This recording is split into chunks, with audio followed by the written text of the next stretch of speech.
Block training, chapter 2, lesson 4, VO2 max. All right, let's jump into the idea of building VO2 max in cycle 6, or your third block of the classic, or your third cycle of classic block training. Again, I'm just going to simply start off with an example because I don't need to go into VO2 max and why we're building it and stuff like that. That's other courses, and you should have that knowledge in general. One thing I will add though, as remember in aerobic capacity in cycle 4, I said do all these VO2 max intervals in high cadence and protect some of that neuromuscular fatigue. Here, I would resort to a more of a self-selected. I want max power. I do want some of that neuromuscular fatigue. I want the athlete, you know, building some strength. They're not really building strength, but building some power and strength on the bike. So, easiest to show this as an example, this is a rec example in a kind of calendar layout. Same approach as we just saw in the FTP, right? Hard interval day 1, hard interval day 2. We're manipulating the interval length. We're trying to achieve the same time, 18 minutes, 18 minutes, but by shortening the interval and manipulating the rest in between, we're really ensuring that the athlete can establish a power target here and then hit that same power target here while they're in a pre-fatigued state. Follow up with long endurance, so 3-day block, 3-day off. Continue to see progressing the blocks, so 6 times 3 becomes 7 times 3, 9 times 2 becomes 10 times 2, long endurance, 3 days off. Here we work, we don't progress beyond, maybe you progress a little more. Again, this is the fluidity. You have to be able to read your athlete and what they can handle. Maybe you go extra one here, here. It totally is the progression. But by now, I think you're seeing block training. I don't want to get too deep in it and slow this down, but 3 on, 3 off, 3 on, 3 off fits pretty well in a 3-week cycle, but not really in the classic weekend model and stuff like that.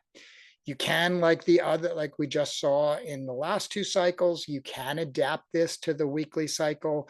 Same principle. Oh, somehow my red lines got off, but you're basically doing your 3-day block, Tuesday, Wednesday, Thursday, 2 days rest, long endurance, 1-day rest. So you're 1-day rest. So you're ready to go hard in the next block. Again, this is not as effective, particularly as we get to this cycle of VO2 max, because you're not getting in as much work. Here in a 3-week block, you're getting in 4 blocks. I'm sorry, in a 3-week cycle, you're getting in 4 blocks. Here, you're only getting in 3. And that really is the major difference of the flexible calendar. Okay, with that being said, let's look at the elite racer. This should say elite. I wrote more mature. Sorry about that. A typo I didn't fix, but elite example. They're doing 3 days of VO2 max and then long endurance and 3 to 4 days of recovery. But remember my point, they might be ready to go on day 4. And you just have to stay fluid and measure your athlete. It's 3 or 4 days of rest. And one thing, I sort of said it earlier, but didn't make it clear, that might not be the same through all 3 weeks of the cycle. The first rest block might only be 3 days, and the next 2 might need to be 4. It's fluid, and you're working with your athlete to gauge their fatigue. You're looking at the numbers. Are they hitting things? Are they good? And here we can see that same idea, and there would be more intervals, but we're reducing time in each interval set, or maybe playing with the time in between. Now, for the elite athlete, and they're doing that 3rd day, if they can't hit it, I still want them to go out and get endurance work in. I still want to keep and maintain the block. So what might happen is they go out and they do the first 2 intervals and they totally collapse. Now, I'm going to say this in the summary. Maybe I should have said it already. What does total collapse mean? This isn't about dropping 5% power. You're going to expect power drop. So you're going to establish your target here. But like, let's say they're doing 6 times 3 here. The first 3 might hit the target, then 4, 5, 6 are going to keep dropping off. To me, what we have to be able to challenge our athletes to is don't go home when you see a 10% drop off or a 15% drop off. As long as they're truly going as hard as they can, finish the intervals.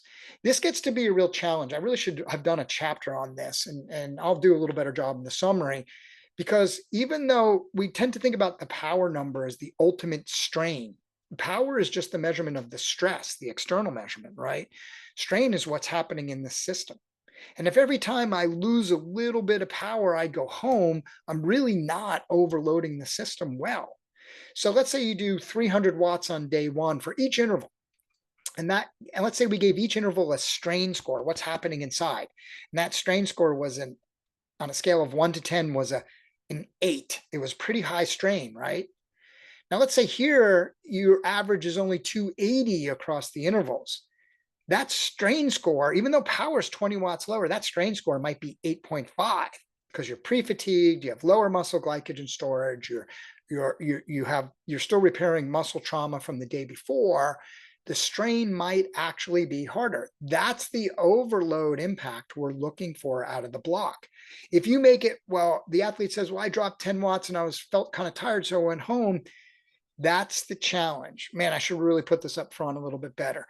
That really is the challenge. I don't want my athlete to go home until they 40% drop off. And I don't put that number because once you get to 40% drop off, you're pretty done. Like you're not gonna make power anyway at all. So the reality is it's a big step down before they quit, as long as they're going as hard as they can. And that's everything they've got. Then you're creating that overload. That's also what makes block training dangerous, though, because they can really dig themselves into that deep fatigue hole. That's why if you did three cycles of VO2 max training in a row, you would definitely dig too much of a fatigue hole. We want to do my aerobic capacity jump in cycle 4. FTP focus. It's exactly why I told you don't go to super threshold when you're doing your FTP intervals in cycle 5, because here's the money. You want to be able to, you've built into these, you want to be able to do these well, and you want to compound that in that three and a half, depends exactly which schedule you're following, but that 3-week cycle to really maximize the effort. And you're going to go hard, which is both physically and mentally difficult. So they've got to push that second and third day. Don't just shut it off and go home. People will surprise themselves if they take out of their mentality, I'm not going to shut it down and go home, how much work they can really do. Next up, we have the final chapter 3, summary.